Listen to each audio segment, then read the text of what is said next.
Oh, Apple, it's so cute when you get so close.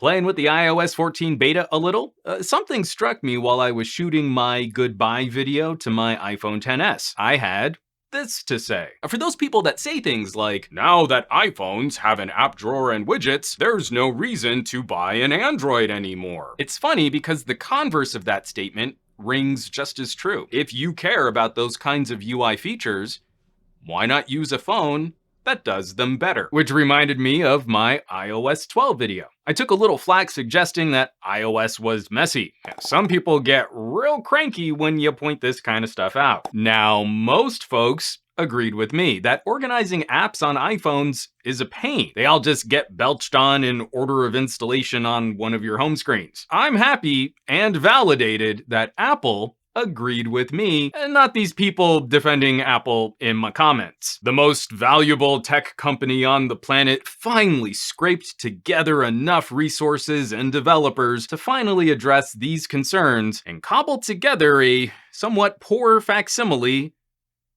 of Windows Phone. This video is going to be all shades of snarky. I made this joke after the iOS 14 keynote, but getting the software in my hand, Apple knocked off Microsoft. So many good ideas, elements, navigation that I enjoyed on Windows Phone are represented here in a less good way. On the surface, this should be great. Better implementation of widgets, a landing page that can tuck away apps, an app library. App library. It's an app drawer. Apple loves these kitschy brand names to try and make it seem like they've really invented something. But for every idea cribbed, iOS users seem to get an inferior version of that idea. I had already taken the time and done all the legwork to make my phone a single home screen, simplified layout. Now, basically, I just dumped every other app in a folder and I called that folder my app drawer. Maintaining the traditional messy iOS layout and stapling on widgets is helpful, but we still don't have tools to help organize this. We have limited ability to place items. Your widgets need to space in between app shortcuts, just like they were apps, but larger. Do you want to change the size of a widget after you've placed it? Oh, this is easy. Just long press and hit this size toggle tool. I'm totally joking. That's Windows Phone. Apple makes you delete the widget and replace it to resize it. So this app library, it's just clumsily stitched to the end of your home screens. If you already hadn't sorted out your own folder strategy, getting to it is a series of swipe, swipe, swipe, swipe. The main screen for app library is just pre-sorted folders. Apple looks at your apps and guesses where you might have put them into folders, which I guess helps if you've never bothered to organize on your own, but just meant I had to look through different folders to find things because I didn't put them there. And I'm really asking, I'm honestly asking, but please someone tell me if there's a way to better organize these folders, because I couldn't find a way to do it. I want to move around some of my entertainment and social apps and mix them up with my folder for creativity. So you've swiped through your home screens, you've made it to your app library, these organized folders, and now,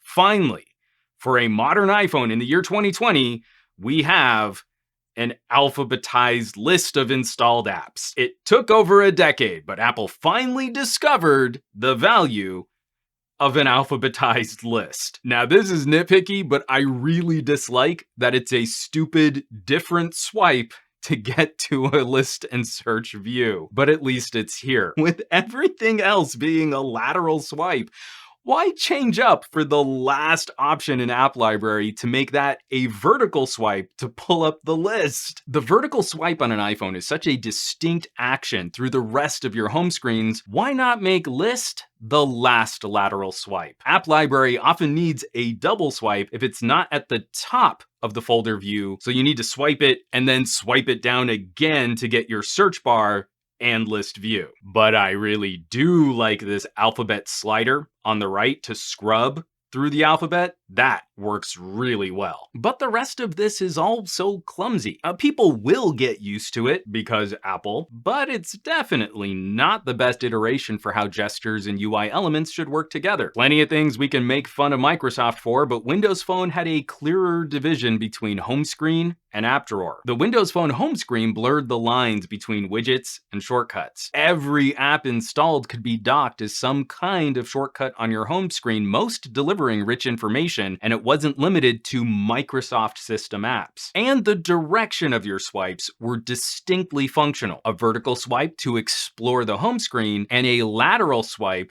to move over to your app drawer. Two different moves. Sideways swiping moves you back and forth from home screen to app drawer. Vertical swiping moves you up and down through the home screen or the app drawer. It just worked. The good news, App Library, iOS widgets are certainly reactions to modern smartphone use. People installing and using a lot more services than when this UI was originally designed. We finally get richer at-a-glance experiences. Ultimately, we have to look at this whole walled-off ecosystem of iOS users where there is no competition for hardware or software. You have no choice on how to use your phone other than what Apple serves. So these are appreciated quality of life improvements. This is better than what you had before. And it's always worth reiterating, I'm not telling iPhone owners to like their phones less. And I'm not telling Android users to go out and troll your iOS buddies. These are criticisms of a $2